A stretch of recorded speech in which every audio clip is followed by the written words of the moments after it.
Good morning, all. Welcome to Learners Academy. So we are at exercise number 11.3, right? Huh?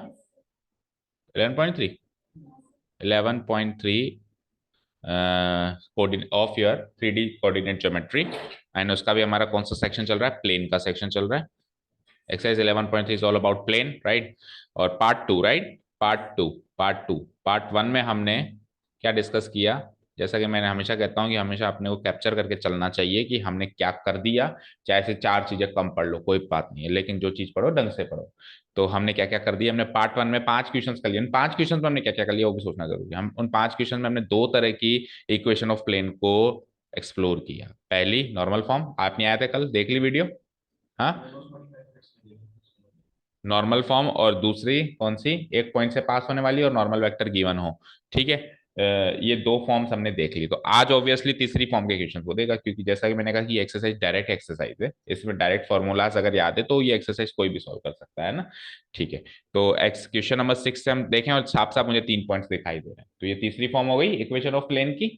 ठीक है ना? एक ऐसी प्लेन बनानी है, एक ऐसी प्लेन की इक्वेशन बनानी है जो इन 3 पॉइंट से पास थ्रू होता हो. चलो let's read the question. So today's part 2 and question number first question for you, that is question number 6 of your exercise. Let's see the question. Let's read the question. Find the equation of the planes. दो planes given है आपको, that passes through 3 points. तो मुझे बताओ, जब एक plane 3 point से पास होता है तो यूनिक प्लेन बन सकता है. सीखा था हमने. तो यूनिक प्लेन बन सकता है तो हम कैसे प्लेन की इक्वेशन बनाते हैं? हमको क्या करना चाहिए इस क्वेश्चन के अंदर? बताओ क्या करना चाहिए, कैसे बनानी चाहिए?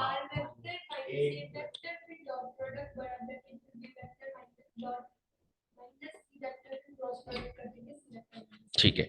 ऐसे अप्रोच करोगे और ऐसे आगे बढ़ोगे तो क्वेश्चन हो जाएगा गलत. अब सोचो क्या गलती कर रहे हो. ये तो करना ही है, उससे पहले एक चीज और करनी है. सोचो सोचो. क्या? वो छोटी मोटी बातें हैं. वो अब आप 3D में आ गए. अब आप वेक्टर अलजेब्रा नहीं पढ़ रहे हो कि पॉइंट का पोजीशन वेक्टर निकाला से. हाँ, ठीक है, वो सब भी हो जाएगा. मैं वो प्रेजेंटेशन पार्ट की बात नहीं कर रहा हूँ कि आप प्रेजेंटेशन पोजीशन वेक्टर मानो, पी क्यू आर मानो, वो बात नहीं कर रहा हूँ. जो आप कह रहे हो ना भाई, प्रोसेस, एक्चुअल प्रोसेस आप कह रहे हो कि वो लगा दो फॉर्मूला ना. उस फॉर्मूला लगाने से पहले भी प्रोसेस के अंदर भी कुछ बाकी है आपको. हाँ, आपको कहाँ गिवन है? कब मैंने ऐसा कहा कि 3 पॉइंट से एक यूनिक प्लेन पास होता है? मैंने तो हमेशा से यही कहा है कि 3 नॉन कोलिनियर पॉइंट से एक यूनिक प्लेन पास होता है. अगर 3 पॉइंट्स कोलिनियर हो गए तो अगेन इनफाइनाइट प्लेन. तो यहाँ गिवन है क्या भाई? दीज थ्री आर कोलिनियर और non collinear. It is given that these three are the simple points. तो क्या करना है पता है? पहले कोलिनियरिटी चेक करनी है कि ये कोलिनियर है या नहीं. अगर कोलिनियर आ जाए तो कह देना प्लेन है ही नहीं, इनफाइनाइट प्लेन है, क्या बनाऊं मैं, किसका किसका बनाऊं. अगर नॉन कोलिनियर आ जाए तो ही बनाना है. समझ गए क्या क्या कहा मैंने? So this is the most important thing of this question. इसमें बच्चे गलती करके आए, बच्चों के मार्क्स कट गए. ठीक है. ओके. तो अब वो छोटी मोटी बातें, क्या 3 पॉइंट्स हैं, लेट द 3 पॉइंट्स, ये लो, लेट द 3 पॉइंट्स भी. ये प्रेजेंटेशन पार्ट की बात नहीं कर रहा था मैं तो. एक्चुअल प्रोसेस में क्या करना है? Let the 3 points be A B C ले लो या पी क्यू आर ले लो. Points be, A, B, C. A के कोऑर्डिनेट्स क्या है? 1,1,-1. बी के कोऑर्डिनेट्स क्या है? 6,4,5, -5, सॉरी, 6,4, -5. एंड सी के कोऑर्डिनेट्स बोलो. सी के कोऑर्डिनेट्स है -4, -2, 3. चलो अब बताओ कोलिनियरिटी कैसे चेक करते हैं 3 पॉइंट्स की स्पेस में?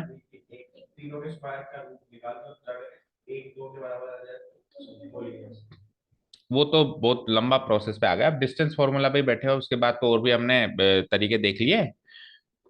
कोलिनियरिटी के तो दो तीन तरीके देख लिए ना हमने. वो अब आप पहली एक्सरसाइज पे बैठे हो कि A B, distance A B निकालो, डिस्टेंस बी सी निकालो, डिस्टेंस ए सी निकालो, किसी भी दो डिस्टेंस का ना ना ना ना, क्रॉस प्रोडक्ट तो और ज्यादा लेंदी चलेगा. इजी तरीका, easy, easy, easy.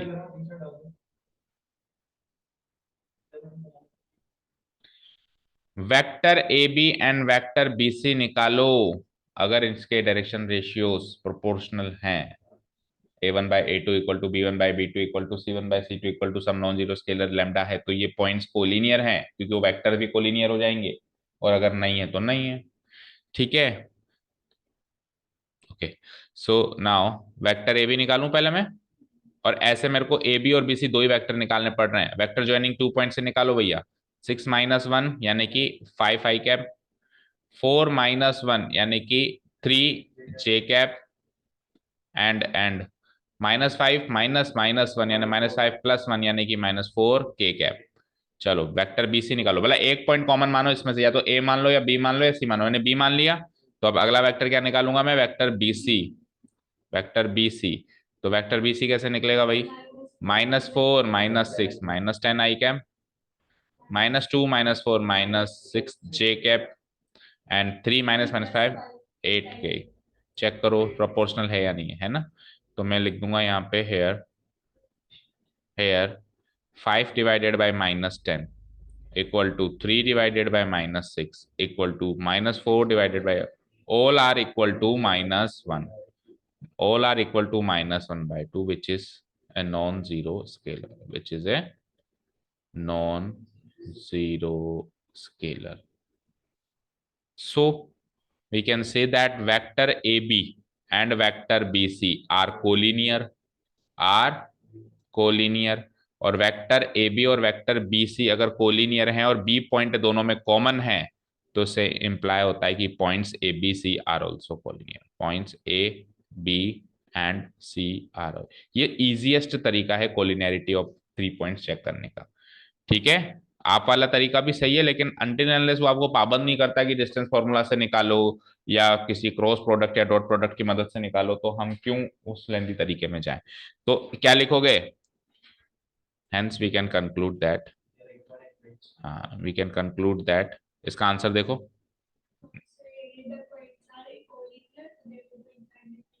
hence we can conclude that there does not exist a unique plane, there does not exist a unique plane। तो फिर आपकी इक्वेशन बन जाती 0 = 0, और बन जाता, हो जाता धोखा। और आप कहते आपको लगता मैंने गलती करी, क्योंकि आप ये बात तो सोचते नहीं है कोलिनियर या नॉन कोलिनियर। आपको पता है क्या लगता है? आपको लगता है कि मैंने कैलकुलेशन में गलती करी है। समझ गए? तो ऑलवेज अगर वो क्लियर कट कहता है कि 3 नॉन कोलिनियर पॉइंट्स हैं, तब तो चलो आपको लिबर्टी मिल गई है ना। बट अगर उसने 3 पॉइंट्स दिए तो first of all check their collinearity before framing the equation of the plane. There does not exist a unique plane passing through these 3 non-collinear points, these 3 collinear points A B C, A B and C। यही conclusion लिख के लाएंगे हम, है ना। जब unique plane ही नहीं है तो इक्वेशन किसकी बनाओ। ओके, अब सेकंड क्वेश्चन में मैं इसी में चेंजेस कर रहा हूँ फर्स्ट फेज में, तो है ना। तो बताओ क्या है ABC। फर्स्ट फेज में मैं इसी में चेंज करता हूँ, और अगर कोलिनियर निकलते हैं, नॉन कोलिनियर निकलते हैं, तो फिर अगले पेज पे उसका इक्वेशन बना के बता दें। 1 1 0, 1 1 0, 1 2 1 C, एक मिनट, 1 2 1, हाँ, -2 2 -1। चलो तो बना दो वेक्टर फटाफट।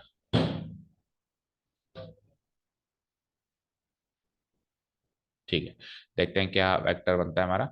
1 - 1 0 आई cap, 2 -1 plus single J cap, and 1 -0 यानी प्लस के कैप, है ना। -2 -1 -3 I cap, 2 -2 0 J cap, and -1 -2 I cap. ठीक है, तो क्लियरली वी कैन सी यहाँ पे 0 डिवाइडेड बाय -3, 0 डिवाइडेड बाय -3, ये इसके इक्वल नहीं है, ये इसके इक्वल नहीं है, ये इसके इक्वल नहीं है, ये इसके इक्वल नहीं है ना। नॉन जीरो स्केलर तो दूर की बात है, पहले तो आपस में तो इक्वल हो, फिर अगली बात होती है तो नॉन जीरो स्केलर के इक्वल होना। So 0 divided by -3 not equal to 1 divided by 0 not equal to 1 divided by minus, not equal। AB and BC are not collinear, hence ABC are not collinear। अब so we can conclude that there exists, does not exist की जगह exists a unique plane passing through the।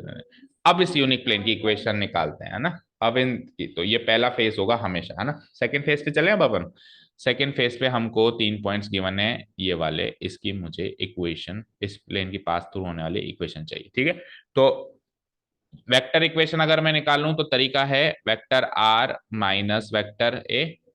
यहाँ पे मैं mark कर, यहाँ पे mark कर लो भी, ये तो हो जाएगा मेरा वेक्टर ए, ये हो जाएगा मेरा वेक्टर बी, और ये हो जाएगा मेरा वेक्टर सी। तो तरीका क्या है, वेक्टर आर माइनस बड़ा ब्रैकेट बी माइनस ए, बी माइनस ए, जो माइनस हो रहा है वही होगा क्रॉस, ठीक है, इक्वल टू 0। ये तो है वेक्टर इक्वेशन, है ना। बट क्यों ना मैं सीधे कार्टेशियन ही बना दूं, डिटरमिनेंट बनाना है बस मुझे। x माइनस एक्स टू क्यों x1, क्या कर रहे हो खुशी? x1, x minus x1 then, ठीक है, नीचे x2 minus x1 then x3 minus x1 y3 minus y1 and z3 minus z1।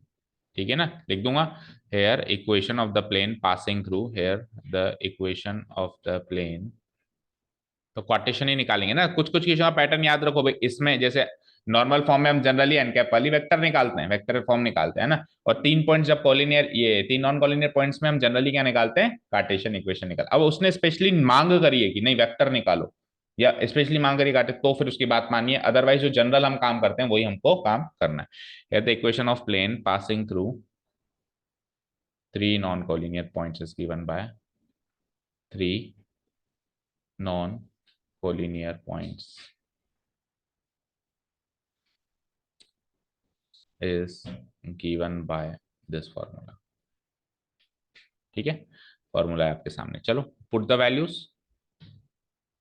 हाँ, तो x1 पहले देखो, देखो स्टाइल से पुट किया करो, पहले x1 x1 x1 y1, इसी में पुट कर रहा हूँ, मेरे पास स्पेस नहीं है ना, या नीचे कर दूं, चलो नीचे कर देता हूँ, कंफ्यूज ना हो जाएगा ना बाद में जब चेक करूँ। इसके आगे कर देते हैं, इक्वल टू 0 लिखना था, सॉरी, ये तो इक्वेशन है, इक्वल टू 0, तो उसके आगे लिख देता हूँ, इक्वेशन बनानी है ना आपको, इसकी वैल्यू थोड़ा निकालनी है। ओके, सो x माइनस, सबसे पहले मैं x minus Y minus and Z minus, सबसे पहले मैं क्या कर देता हूँ, x1 y1 और z1 पुटअप कर देता हूँ। तो x1 क्या है, 1 1 0, तो 1 1 0, नहीं सॉरी 1 1 1, इधर तो x1 आएगा ना तीनों जगह, इधर y1 आएगा 1 1 1, और इधर z1 आएगा 0 0 0। ठीक है, अब x2 y2 z2, यानी दूसरा पॉइंट पुटअप कर दूं 1 2 1, तो 1 2 1, समझे, और तीसरा पॉइंट पुटअप कर दूं, अब बोलो -2 then 2 then minus, equal to what, 0। ठीक है, अब इसको तो इसी में सॉल्व कर दूं, कोई दिक्कत नहीं, 1 - 1 0 1 1 0 1 1 हो गया ये, 0 1 1। देन नेक्स्ट लास्ट रो देखो, -3 1 -1, -3 1 -3 1 -1 इक्वल टू 0। इस वाले पोर्शन पे आगे चलते हैं हम। अब डिटर्मिनेंट सॉल्व करना है बेटा, करते हैं चलो। तो सबसे पहले x -1 इंटू 1 इंटू -1 -1 -1 -1 -2, ठीक है। देन माइनस ऑफ y -1 लूंगा, मल्टीप्लाइड बाय, देखो क्या करूंगा, 0 -3 यानी 0 + 3 यानी 3, ठीक है, प्लस फिर क्या लूंगा, z-0, z-0 वैसे 0 z ही है, पर फिर भी एक बार के लिए ले लो, ये गया ही गया, तो 0 -3 वही +3 इक्वल टू 0 भी लगाएंगे, ये इक्वेशन बना रहे हैं हम, राइट। करो सॉल्व, तो -2 से करना multiply, -2 into X -2x, then -2 into -1 +2, then what 3 -3 से कराओ, मतलब -3 into Y -3y, and -3 into -1 is +3, और z-0 z होता है, 3 इंटू जेड 3z होता है, इक्वल टू 0 होता है। ठीक है, थोड़ा सा और सॉर्ट आउट किया तो -2x -3y +3z, और कांस्टेंट टर्म क्या है, 2 + 3 5, तो 5 उधर जाएगा तो -5, तो डी को पॉजिटिव बनाते हैं, तो 2x +3y -3z equal to 5 is the required equation of the plane, is the, check करो, required equation of plane. Answer match कर लो।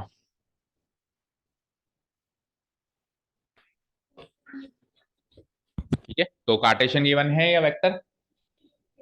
कार्टेशियन ही गिवन है ना। तो इससे ये भी प्रूफ देखो, हम ये भी याद रखते चलेंगे कि वो कौन सी सिचुएशन में कौन सी इक्वेशन प्रेफर कर रहा है ना। थ्री नॉन कॉलिनियर पॉइंट्स में आप ये डिटर्मिनेंट बनाओ बस, दैट्स इट, है ना। ए बी सी पुटअप करो। चले नेक्स्ट क्वेश्चन पे। ओके, तो तीन फॉर्म्स हो गई कुल मिला के, है ना। अब एक चौथी फॉर्म और थी, बोनस इंटरसेप्ट फॉर्म। आ गया उसका क्वेश्चन, अगले दो क्वेश्चन उसी के है ना।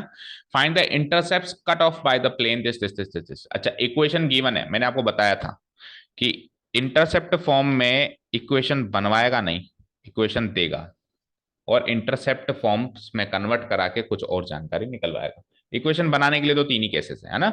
इंटरसेप्ट फॉर्म वो फॉर्म नहीं है जिससे इक्वेशन बनाई जाती है। इंटरसेप्ट फॉर्म तो एक फॉर्म है जिससे बाकी डेटा निकाला जाता है, बनी बनाई इक्वेशन से बाकी डेटा निकाला जाता है, उसको इंटरसेप्ट फॉर्म में ट्रांसफॉर्म करके, राइट। तो बनी बनाई इक्वेशन जनरल फॉर्म में दिख रही है ना आपको, दिख रही है। इसको आपको इंटरसेप्ट फॉर्म में ट्रांसफॉर्म करके उसमें से डेटा निकालना है, intercept cut off by the plane निकालने। तो थोड़ा सा रिकॉल कराते हैं चीजों को। लेट्स से कि अगर ये है एक्स वाई जेड एक्सिस और मेरे पास है एक प्लेन, और मेरे पास है ये वाला प्लेन लाइक दिस, जो तीन जगह इंटरसेक्ट हो रहा है, तीनों कोऑर्डिनेट एक्सेस को कहीं ना कहीं इंटरसेक्ट हो रहा है। तो अगर ऐसा एक प्लेन है जो लेट्स से एक्स एक्सिस को यहाँ पे ए पे इंटरसेक्ट हो रहा है, वाई एक्सिस को मान लो बी पे इंटरसेक्ट हो रहा है, और ये सी पे इंटरसेक्ट हो रहा है।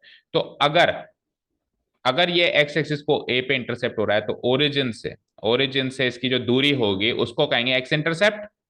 ओरिजिन से जो इस ए पॉइंट की दूरी होगी इसको क्या कहेंगे? X intercept. क्या कहेंगे इसको? X intercept. और इसको जो लेटर विरासत में मिला है वो है स्मॉल ए, ठीक है, स्मॉल ए। और जो ओरिजिन से ये बी पॉइंट की दूरी होगी इसको कहेंगे हम वाई इंटरसेप्ट। क्या कहेंगे? Y intercept. और इसको जो विरासत में लेटर मिला क्या है? Small B. और जो सी पॉइंट जो सी पॉइंट है वो ओरिजिन से कितना दूर है इसको कहते हैं जेड इंटरसेप्ट। और इसको जो विरासत में लेटर मिला that is C, small C. और जो इंटरसेप्ट फॉर्म होती है एक प्लेन की वो कुछ ऐसी होती है, एक्स बाई ए। हाँ हाँ, इक्वल टू वन होता है।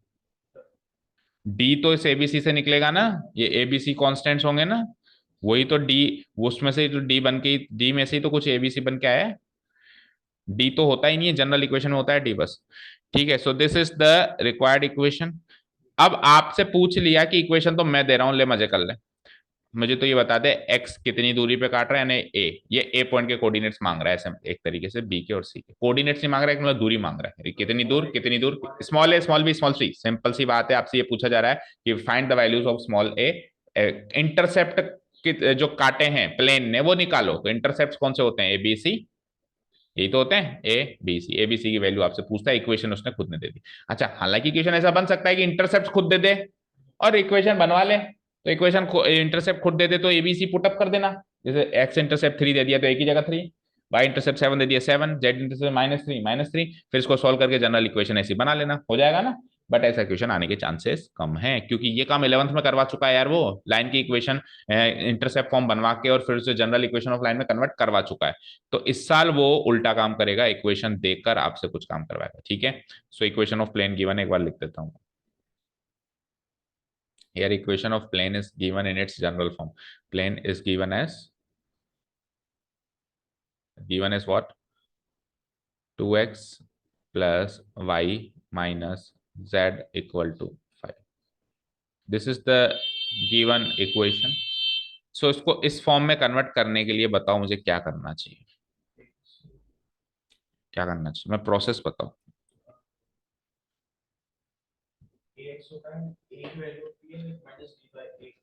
अच्छा अच्छा, उस फॉर्म में जाओगे, इतना लेंदी?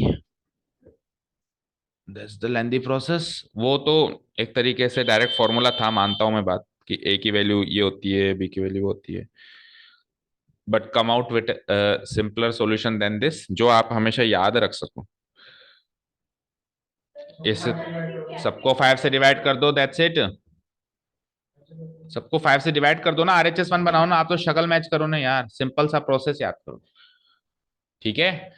इधर आरएचएस में 1 है, इधर आरएचएस में 5 है, तो सबको 5 से डिवाइड कर दो, dividing both sides by 5, dividing both sides by 5 कर दूं।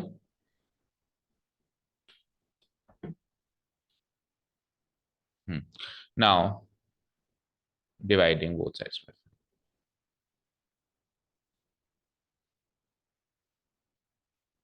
Bye 5, we get what do we get, let's see, 2x by 5 plus y by 5 minus z by 5 equal to 1। ठीक है, अभी भी थोड़ी सी दिक्कत है। अब क्या दिक्कत है साहब आपको? एक्स वाई जेड का कोएफिशिएंट मुझे 1 1 1 चाहिए, 1 1 1, उधर है 2 1 -1, तो जो है उससे डिवाइड करा दो। आप हर एक फ्रैक्शन में न्यूमरेटर एंड डिनोमिनेटर को सेम नंबर से मल्टीप्लाई डिवाइड करा सकते हैं, बोलो। तो मैं इस वाले फ्रैक्शन में न्यूमरेटर एंड डिनोमिनेटर को 2 से डिवाइड करा देता हूँ, इस वाले फ्रैक्शन को छेड़ूंगा नहीं, ये इसका कोएफिशिएंट 1 ही है ना, इसमें मैं -1 से डिवाइड करा देता हूँ, हो जाएगा काम। तो देखो इस वाले फ्रैक्शन में क्या करेंगे हम, इसको न्यूमरेटर एंड डिनोमिनेटर को 2 से डिवाइड, तो 2x को 2 से डिवाइड करते हैं तो x, और 5 को 2 से डिवाइड करा दें 5/2। अभी आप खुद सोचिए 2 ऊपर जाके वापस वाली चीज बनेगी नहीं बनेगी? इसमें तो छेड़खानी करनी नहीं है, y का कोएफिशिएंट 1 है, और इसमें प्लस प्लस लगाओ क्योंकि वहां स्टैंडर्ड फॉर्म में प्लस है, और z माइनस जेड को 1 -1 से डिवाइड कराया तो z, और 5 को कराया तो -5 equal to 1। These are the x y and z intercept, that's it. इसको कंपेयर किया हमने, comparing the equation with the standard form, comparing. तो easiest question of all, easiest, इससे क्वेश्चन, इससे आसान क्वेश्चन आ ही नहीं सकता है ना। आपको सिंपल बस इसको इस फॉर्म में कन्वर्ट करना है ना, comparing the equation with the standard intercept form, with the intercept form of equation of plane. फिर इक्वेशन ऑफ प्लेन लिख देना, क्या है इधर लिखी हुई, तो मैंने फिर से नहीं लिख रहा हूं, ये है ना, दैट इज ये लिख देना है ना। We get A equal to, या इस तरीके से लिखना, we get X intercept,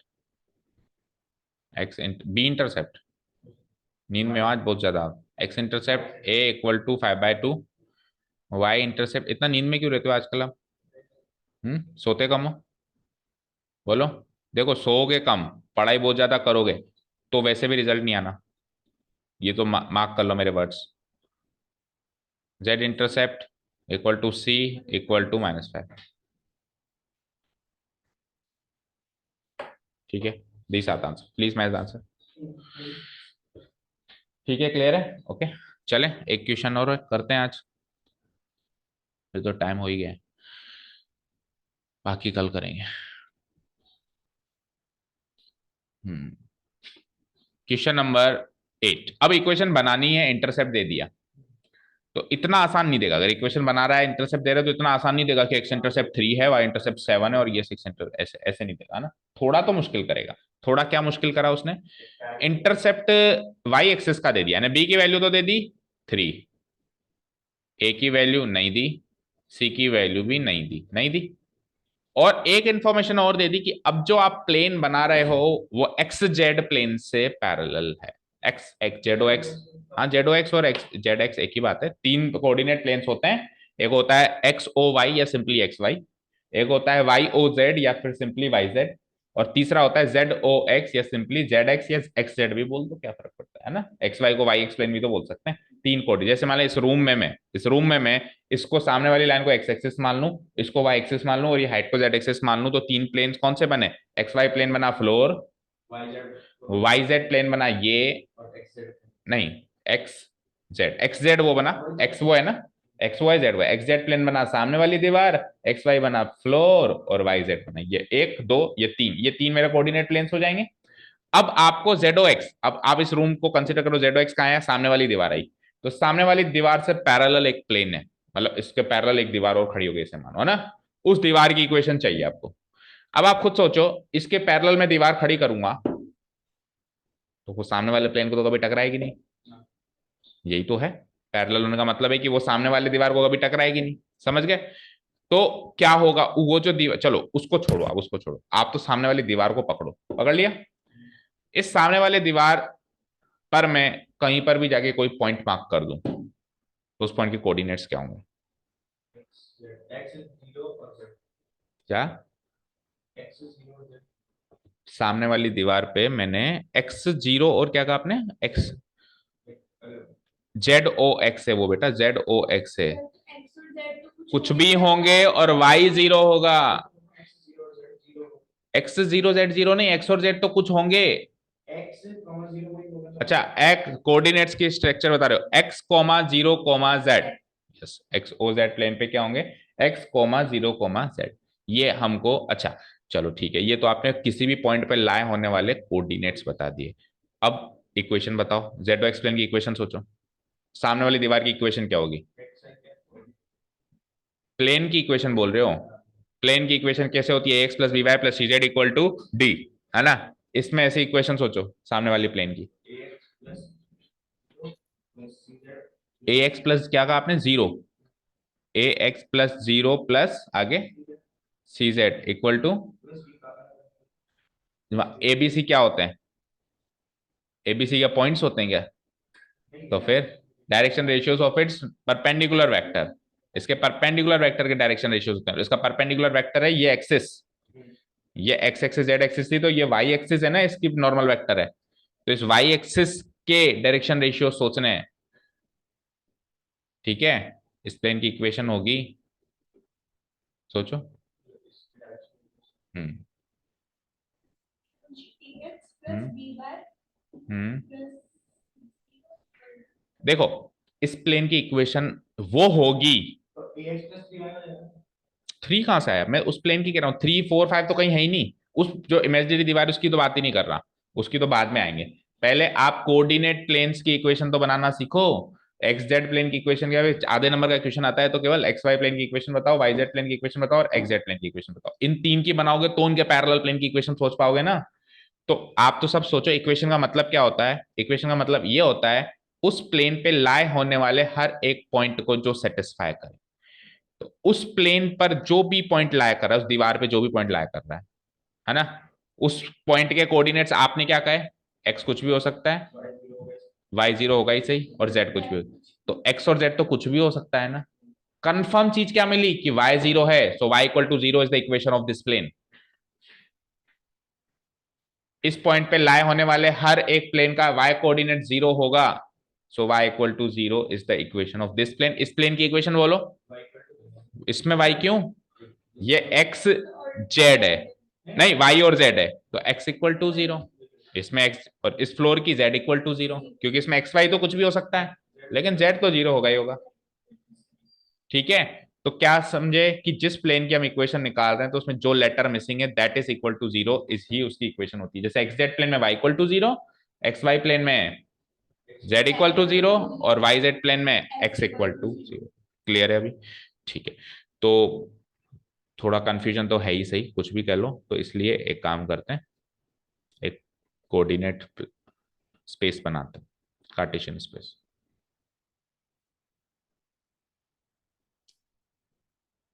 let's say this is my x Y z axis, थोड़ा ढंग से बनाओ। Let's say this is my x Y z axis, ठीक है? कौन कौन सी एक्सिस है ये बोलो? ये एक्सिस एक्स, ये एक्सिस वाई, ये एक्सिस जेड। उसने कौन से प्लेन की बात करी है? उसने कौन से प्लेन की बात करी बोलो? X Z plane. तो एक्स जेड प्लेन आइडेंटिफाई हुआ है इस स्पेस में? बताओ कहाँ है? हुआ क्या आइडेंटिफाई बोलो? एक्स जेड प्लेन, खुशी है, हुआ आइडेंटिफाई? बना के दिखाऊं? बना सकते हो आप? ये दीवार, ये सामने वाली दीवार है जहां पे हमारी अभी ये स्क्रीन लगी हुई है, ये है एक्स जेड प्लेन। इमेजिन करो इसको 3D में, ये एक दीवार है। क्या है ये? दीवार, ठीक है? थोड़ा सा और क्लियर करूं तो हल्का सा सही। सो ये है ना एग्जैक्ट प्लेन, बोल। अब इस एग्जैक्ट प्लेन पे लाए होने वाले हर एक जितने भी ये पॉइंट्स हैं, इनके वाई कोऑर्डिनेट जीरो है। तो एग्जैक्ट प्लेन की इक्वेशन क्या बन गई? Y equal to zero. अभी हमने आपको समझाया भी सही, वाई इक्वल टू जीरो। अच्छा याद रखना बेटा, 2D में y equal to zero x axis की इक्वेशन होती थी, एक्सिस की। 3D में y equal to 0 x Z plane की इक्वेशन है। क्यों? 2D में एक्स एक्सिस पे लाए होने वाले हर एक पॉइंट का y कोऑर्डिनेट 0 होता था। 3D में एक्स जेड प्लेन पे लाए होने वाले हर एक पॉइंट का y कोऑर्डिनेट 0 होता है ना? समझ आया? तो y इक्वल टू 0 किसकी इक्वेशन है? कोई पूछे ना तो कहना भैया 2D की बात कर रहा है कि 3D की बात कर रहा है? बता पहले, 2D की बात कर रहा है या 3D की बात कर रहा है? समझ आएगी बेटा? ठीक है। अच्छा, 3D में y एक्सिस की या x एक्सिस की इक्वेशन क्या होगी? भाई 3D में मैंने कहा x एक्सिस की इक्वेशन, तो x एक्सिस क्या है? लाइन है। तो लाइन की इक्वेशन कैसे डिफाइन करते हो आप? x by something plus y by something plus z by something equal to k, ऐसे ही तो डिफाइन करते हो। तो कैसे डिफाइन करोगे x एक्सिस की इक्वेशन? बताना जरा। अगर मैंने x एक्सिस की इक्वेशन पूछी तो x बाय तो समथिंग आ जाएगा k, मान लो x बाई कुछ भी मान लो, k मान लो। y के नीचे कुछ नहीं आएगा, z प्लस लगा दिया sorry, equal to y equal y by 0 equal to z by 0। ये इक्वेशन बनेगी 3D में किसकी? एक्स एक्सिस की, जबकि 2D में सिंपली बनती थी y इक्वल टू 0। तो डिफरेंस साथ में लेके नहीं चलोगे तो मिसलेनियस एक्सरसाइज में बैंड बज जाएगी, याद रखो। मिसलेनियस एक्सरसाइज में कोई किसी का डायरेक्ट क्वेश्चंस नहीं आएंगे, सब इसी तरीके के क्वेश्चन। समझ रहे हो? चलो, अब ये सारा लॉजिक क्लियर है, तो क्वेश्चन तो ये पता है, पढ़ के ओरली सॉल्व करने का है, अगर आपके ये कॉन्सेप्ट क्लियर है तो। ठीक है, y इक्वल टू 0 इसकी बन गई इक्वेशन। अब आपसे क्या पूछा है कि एक ऐसा प्लेन सोचो जो इस जेड एक्स प्लेन के पैरेलल है। तो मैं आपको सोचने में मजबूर कर रहा हूं। देखो, ये वाला प्लेन देखना ध्यान से, क्या ये इसके पैरेलल दिखाई दे रहा है? बोलो खुशी, दिखाई दे रहा है? आप कहोगे सर ये क्या, मुझे तो ये भी दिखाई दे रहा है। there are infinite number of planes pass which are parallel to this. I agree to you कि there are infinite number of planes, एक दीवार, दो दीवार, तीन दीवार। लेकिन लेकिन लेकिन ऐसा प्लेन जो y एक्सिस को कहां पे काट रहा है? 3 इंटरसेप्ट पे। मान लो ये 3 है, मान लो ये 3 है, तो अब तो यही दिख रहा है जो, अब तो यही दिख रहा है जो इससे निकल रहा है, यही निकल रहा है ना। अब यूनिट प्लेन मिल गया। ठीक है, तो मैं एक ऐसा प्लेन अब तो थोड़ा सा क्लियर बना देता हूं जो कि वाई एक्सिस को 3 पे काट रहा है ना, 3 वाई इंटरसेप्ट उसका 3।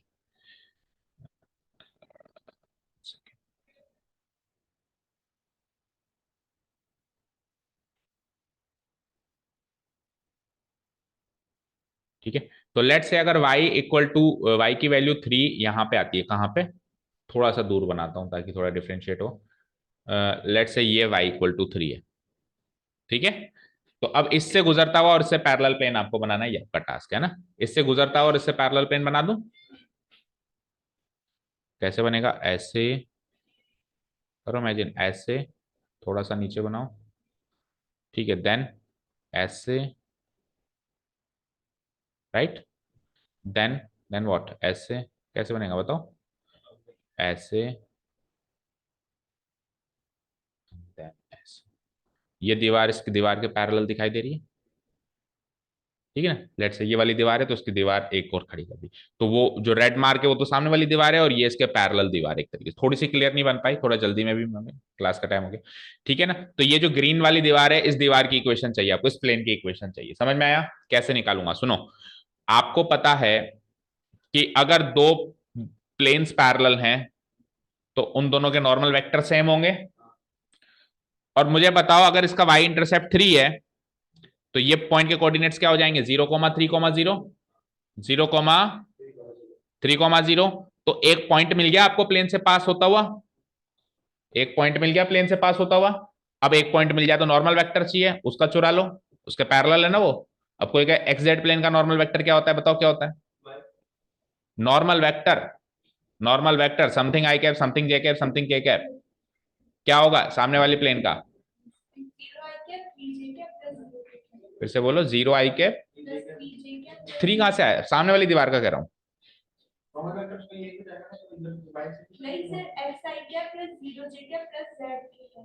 x i cap plus,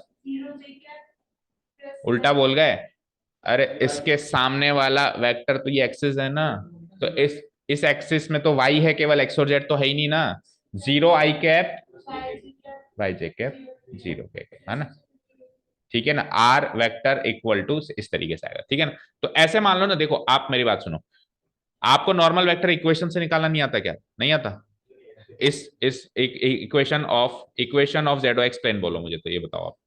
equation of, we know that equation of z o x plane is given, आप जानते हो ना, ये वी नो दैट में आ गया ना, कोई बताएगा नहीं, ये आपको बताया। बोलो क्या? y equal to 0। ठीक है, y इक्वल टू 0 को अगर मैं फर्दर एक्सपैंड करूं तो it is like 0x plus y plus 0z equal to 0, यही है। तो ये जो 0 1 और 0 है, ये इसके नॉर्मल वेक्टर है या नहीं है? इक्वेशन ऑफ प्लेन में जो ये एक्स और वाई और जेड के साथ लगे रहते हैं ABC, यही तो नॉर्मल वेक्टर होते हैं। तो इसमें से 0 1 0 चुरा लो भैया, तेरे ले लिए मैंने, तुम हम दोनों पैरेलल है, और उसको यूज कर लो, उसका नॉर्मल वेक्टर मिल गया, उसका पॉइंट मिल गया, बना दो इक्वेशन, समझ गए? ठीक है ना? So the normal vector perpendicular to, normal vector of z o x plane लिख लो, इसका normal vector of z o x plane is what? 0 i cap plus j cap plus 0 k cap. ये इसका नॉर्मल वेक्टर मिल गया, vector N, बोलो।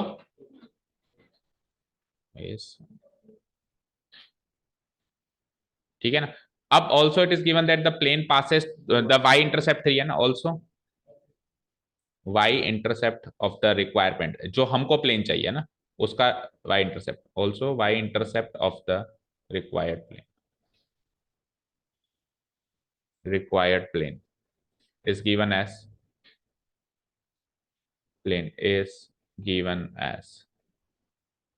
कितना? 4 और 3। So the plane इसको पॉइंट ए ले लेता हूं ना, so the plane passes through the point, so the plane passes through the point A, जिसके coordinates through the point A जिसके कोऑर्डिनेट 0,3,0। ठीक है, अब इक्वेशन बनाओ। Equation of plane passing through a point and perpendicular to its normal vector, है ना? Now equation of plane, ये लिख देना, equation of plane passing through point is given in this form. Equation of plane लिख देता हूँ, required plane जो आपको चाहिए, क्योंकि दो प्लेन्स का जिक्र है, एक प्लेन तो कोऑर्डिनेट प्लेन है और एक रिक्वायर्ड प्लेन है। रिक्वायर्ड प्लेन इज, बोलो क्या होता है? क्वार्टेशन फॉर्म बताओ। a into x minus x1 plus b into y minus y1 plus c into z minus z1 equal to 0। ठीक है ना? यहां से ABC क्या है? a आ गया 0, b आ गया 1, c आ गया 0। ठीक है ना? एक लाइन बीच में लिखना भूल गए कि ये लिख दिया ना, इसके बाद यहाँ पे हमको एक लाइन लिखनी चाहिए। So the normal vector of the required, since it is given that the required plane is parallel to the ZOX plane, क्या लिखेंगे? Since it is given that the required plane, यहाँ मार्क कर देता हूँ, it is given that the required plane is parallel to the ZOX plane, तो उसका normal vector, so normal vector of required plane भी यही हो जाएगा, और वहां से ABC आ गया, है ना? चलो तो आ जाओ, A क्या है मेरे पास? 0, सो 0 इंटू एक्स माइनस, पॉइंट क्या है? पॉइंट भी 0, ये तो x माइनस 0। ठीक है, b क्या है? b वहां से चुरा 1 इंटू वाई माइनस 3। ठीक है, प्लस c क्या है? c है 0 और z माइनस 0 इक्वल टू 0। तो ये वाली टर्म खत्म, ये वाली टर्म खत्म, केवल कौन सी टर्म बची? y minus 3 equal to 0, which implies that y equal to 3। क्या समझे? y इक्वल टू 0 उसकी थी, ये 3 कदम दूर है तो उसकी y equal to 3। y equal to 0 तो सामने वाले प्लेन की इक्वेशन थी, ये कितना कदम दूर है? 3 कदम। तो यानी कि इसके पैरेलल कोई भी प्लेन होगा y equal to something type की इक्वेशन देगा, और कितने कदम दूर है बस उतनी ही देगा। अब सुनो, इंटरसेप्ट फॉर्म में बनानी होती, क्या होती है इंटरसेप्ट फॉर्म? बोलना जरा, हाँ बोलना बोलना खुशी, इंटरसेप्ट फॉर्म क्या होती है? x बाई ए, ठीक है, z by c by z equal to 1। ठीक है, सो इसमें मुझे x इंटरसेप्ट वो काट ही नहीं रही, कहीं पर भी काट ही नहीं रही, तो एक तरीके से काट ही नहीं रही, तो ये इधर 0 मत लिख देना। 0 लिखने का मतलब है ओरिजिन पे काट रही है। एक्स जेड प्लेन से पैरेलल है, तो एक्स एक्सिस को काटा क्या उसने? उस लाइन को काटा क्या उसने? इधर दीवार बनाई, उस लाइन को काटा नहीं काटा ना कहीं भी, वो काट ही नहीं रही है, तो मैं एक्स वाली इक्वेशन लिखूंगा ही। वाई एक्सिस को काटा उसने यहाँ पे 3 पे, और जेड एक्सिस वो थी उस पर भी नहीं काटा, इस पे और उस पे तो काटा ही नहीं, तो मैं ये टर्म ही नहीं लिखूंगा। एक्स बाई जीरो मत लिख देना, एक्स बाई जीरो लिखने का मतलब है ओरिजिन पे काट रही है ना, ठीक है। यहाँ पे नीचे जो पॉइंट होता है उस पर वो काटती है ना, तो एक्स बाई जीरो नहीं लिख सकते, ये टर्म नहीं लिखूंगा मैं, ये वाली टर्म एलिमिनेटेड, क्योंकि एक्स एक्सिस पे वो काट ही नहीं रही है, इंटरसेप्ट ही नहीं है, जेड एक्सिस पे इंटरसेप्ट ही नहीं है, केवल वाई इंटरसेप्ट गिवन है कितना 3, आ गया ना वाई इक्वल टू 3 यहां से। अच्छा ठीक है, फिर सर इतना सारा क्यों कराया, ये सब्जेक्टिव आंसर है, सब्जेक्टिव पेपर आया तो ऐसे बनाना, passing through a point perpendicular to a normal vector, ये ऑब्जेक्टिव आंसर है, आधे नंबर में आया तो ऐसे बनाना।